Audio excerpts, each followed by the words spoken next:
Hey, Irene, what the heck is your problem, huh? Care to explain this pie in the fridge? It's absolutely huge. How am I supposed to fit anything else in here? Oh, hey, Luna. I really am sorry for taking the fridge right now. It was just that I baked the pie before going to work last night. I was going to have some after I get back from my shift, but feel free to help yourself to some if you'd like. I have some different kinds of teas in the cupboard that might go well with it. You think I want to have a single bite out of something that some gas station attendant made? Besides, don't you know that I'm on a diet? Oh, I see. I guess I didn't know about the diet. And just why would you go and bake something, huh? Don't you know that we just had our oven replaced? Don't tell me that you used it. Well, yeah, of course I used the new oven. In fact, I was really surprised with how well the pie turned out. I think this new oven really elevated it over a pie that I would have made with the old one. But anyways, the pie is for everyone to share, and I'm really pleased with how it turned out. I really just can't believe you. You do know that I was the one who bought the new oven in the first place, right? I paid for it all, so just who do you think you are using it without asking me first, huh? I'm sorry, I don't think I quite understand what you mean. I am saying that it's my oven and you should have asked me before using it. I mean, seriously, how old are you that I have to be explaining this? I bought it, so it's mine. It's just that simple, and you should have known better than to use something that isn't yours without asking first.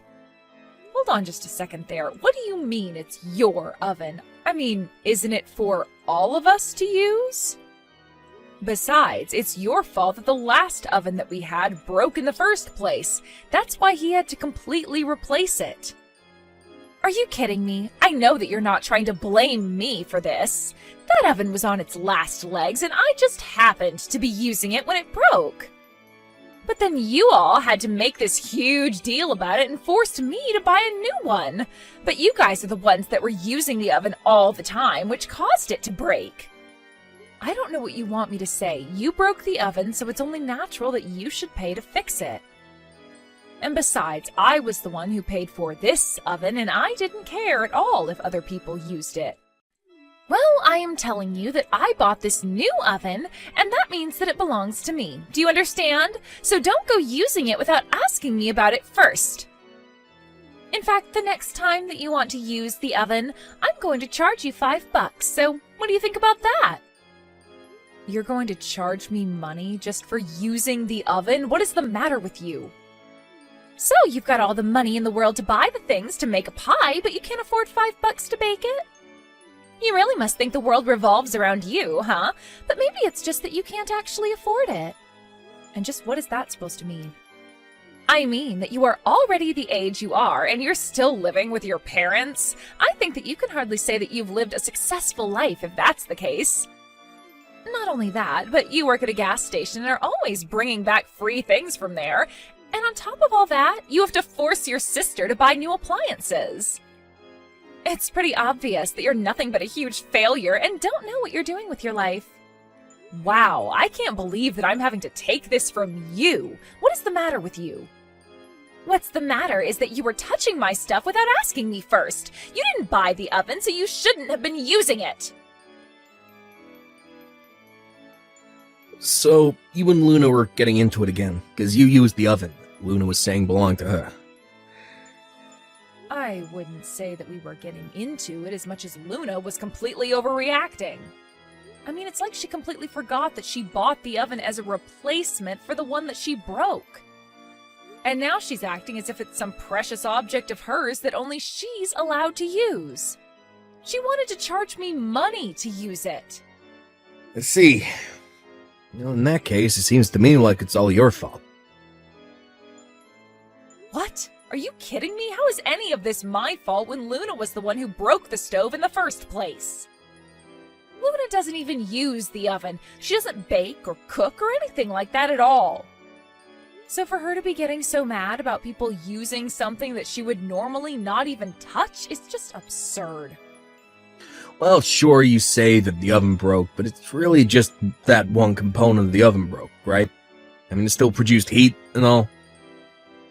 I'm not sure the whole thing needed to be replaced, to be honest. But because you made Luna do so, I think you have to take the blame for this. You basically forced her to buy a whole new oven when that really wasn't even necessary. I have no idea what you're talking about. That oven was so old and had been well used by the time it broke. I get that, but that still just means that it looked like an old oven. That says nothing about how it was actually working. You should have just made her replace the part that was actually broken.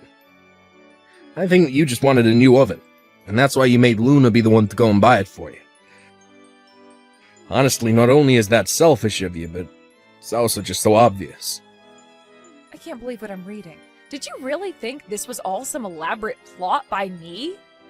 Oh, come on, Irene. It's not like you're the most mature person. I mean, you're still just working part-time at a gas station. It's clear you just wanted someone to buy you something new. You used Luna and manipulated the situation to get what you wanted out of her. Just admit it.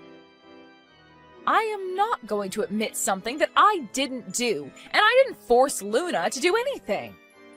And I think that you're just changing the story to fit the narrative that you want it to. But the fact of the matter is that you're still living at home and you could never afford something like that yourself.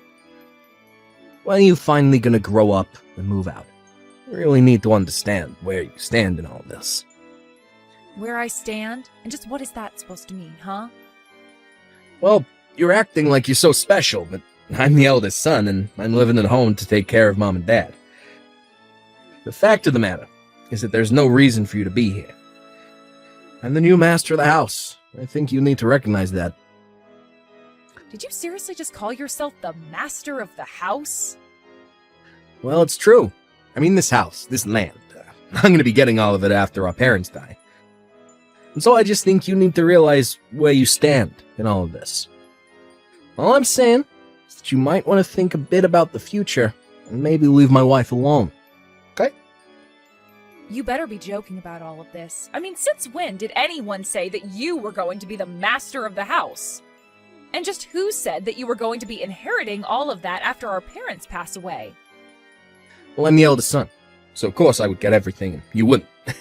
I mean, sure, you're my older sister, but you're not even married. That's why I'm telling you to stop being such a leech and learn how to stand on your own 2 feet. Are you kidding me right now, John? Sorry, I know it's easier said than done. I mean, who wouldn't want to marry a woman working at a gas station? Yeah, but anyways, just leave Luna alone, okay? Hey, Irene, I was just curious. How much money do you have in your bank account? Do you think you have enough to rent an apartment? And just why do you want to know how much money I have? I mean, I probably could afford an apartment, but why do you ask? I knew it! I knew that you were nothing but a little leech. You had savings this whole time, and yet you still insist on living at home. But now that I know you can afford to move out, I want you to pack up your bags and get out of here. We are done with you. Excuse me? You want me to pack up my bags and leave? Well, you just said that you had enough money to get yourself an apartment, so I'm not seeing what the deal is. But you can't just kick me out of my own home like this all of a sudden. What is going on here? Don't you see that this is all for you? If you don't have this push to help you get out of the house, then you're never going to learn how to be responsible. And since it's clear that you've been selfishly saving up money to hoard for yourself, I don't see any problem with kicking you out. You really think that I'm just some kind of selfish leech? Is that all you think of me?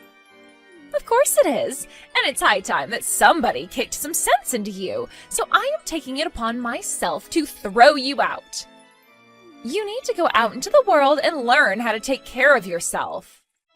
Luna, I'm sorry, but I just can't understand any of this. I mean, I haven't done anything to you or John, and I have a job. Sure, you have a job, but you're still not living on your own or standing on your own 2 feet. You're nothing but a gas station attendant who needs to trick her sister-in-law to buy her a new oven. Well, John and I are done feeding into your bad habits and laziness. That's right, even John is with me on this. In fact, this was all John's idea. Are you kidding me? You mean to tell me that my own brother is trying to kick me out? He thinks that having you around is going to hurt his chances of inheriting the most wealth as possible from his parents, so that's why we're kicking you out. I see. And just what did my mom have to say about this little coup of yours, huh? Does she even know? Well, we don't need to bring this up with her at all. Besides, John already knows that she'll go without plan. After all, this is for her sake as well. And just how in the world do you figure that, huh? Because I know that your mom would rather just live with John and I and would love to get rid of you. Everyone would be better off without a leech like you in their lives. So you're really saying that my mom is on your side and you trying to kick me out? I'm saying that she will be and that it's no concern of yours to begin with. Now just pack up your bags, leave, and never ever come back. There isn't a single person in this house who wants you around. So take you and your part-time gas station working behind and just go already. Okay then, if that's really what you want, I'll be gone before the day is done. And never ever come back. The house belongs to John and I, and that's it. There's not enough room for you here, and there never was. You really are clueless, do you know that? But if I'm not going to be coming back to this home anymore, then I'll make sure that no one can ever go home to it. And just what is that supposed to mean, huh? It means that I have tried to be patient with you, and now I am just at my limit. I had no problem when you two moved in. But if you two are really going to try and kick me out of my own home, then I'll have to take matters into my own hands. And I'd rather see this house demolished and this land turned into a parking lot before handing it over to you. Look, Irene, I get that you're upset about being kicked out like this, but you have no authority to do anything like that at all. Oh, really? That's funny, because last I checked, I owned this house, and it's my name on the deed. Wait, what? It's your name on the deed? That's right. So tell me again how I don't have the right to do what I want to my property? What's stopping me from demolishing the house and selling the land? You know that this area is in pretty high demand, right? I could find a buyer within hours, but first I'll go and find a new apartment for myself. And tomorrow I'll look more seriously into what can be done about the house. But, wait, hold on. Are you seriously the owner of the house? Why in the world is it your name on the deed? Well, it's because my mom changed the name from hers to mine, and that made me the owner. You see, after you and John got married, Mom decided to ask me to manage her estate. But I don't get it. Why would she want you to handle all of that? Well, it's because neither of us thought that you and John would want to move in with Mom. And since Mom was worried about what might happen in the future with her health, she wanted me to have the power to handle things if it came to that. But I had no idea about any of this at all. Well, Mom and I were thinking about telling you both, but we just had no idea how long you would be staying. Mom seemed to think that you two were always going to move out soon, though, so she thought better than to tell you both. But anyways, all of this is to say that the talk about you two inheriting the house and not me is just all something John came up with. But this can't be happening. The house, the land, it was all supposed to be ours. Well, don't worry. I'll let Mom decide who she wants to go and live with. And if she ends up picking you two, I'll even make sure to pay you money to take care of her. And just where are you going to get the money to do that? Why would you even do something like that? Well, because I promised Mom that I would take care of her. It wasn't just the house I was entrusted with. But anyways, after I sell this house, I'll also have enough money to be able to take care of Mom. In fact, this whole time, I've been giving help to Mom with her bills and even giving her an allowance. You have? But I really had no idea about any of this at all. Well, now you do. But anyways, I've got to go and start packing up all my bags. I'll explain what's happening to my mom, and you can explain this all to John. I would start packing up your things as well, by the way. You won't have much longer here. No, this can't be happening. You're lying. You've got to be lying to me right now. I mean, our whole plan, it's all gone. We were going to have the house all to ourselves, really make it our own, and now you're telling me that we're actually getting nothing? Yep, there won't even be a house standing by the time everything's said and done. But your brother is the eldest son. You can't just take his house from him. I already told you that John was never getting the house, so I'm not taking anything away from him. But anyways, him being the eldest son means nothing. So anyways, I'm going to go and pack. Good luck with everything. So in the end, I packed up my bags, lived in a hotel for a week while I apartment hunted, and ended up finding a great condo to live in. I made sure that it had room for 2 people since I knew that my mom would want to come and live with me and not Luna and John. She actually loved the place so much and was much happier there than back home. As for my brother John and his wife Luna, they had quite the panicked packing after they realized their time living at home was limited. They had actually drawn so many plans of all that they wanted to do to the house once my mom and I were out of the way. But all of their dreams and plans and blueprints came down to nothing as bulldozers tore down the house and flattened the land into an empty lot. I hear that the 2 of them are living in a terribly cramped apartment these days with almost no savings to speak of. I really have no idea where their money went. They must have thought they were going to get so much from owning the house after they kicked me out. It's clear, however, that they should have come up with a backup plan for themselves. I can only hope that this experience has taught them to always double-check documents and know the full context of what they're getting themselves into, to say nothing about lessons on how to treat people.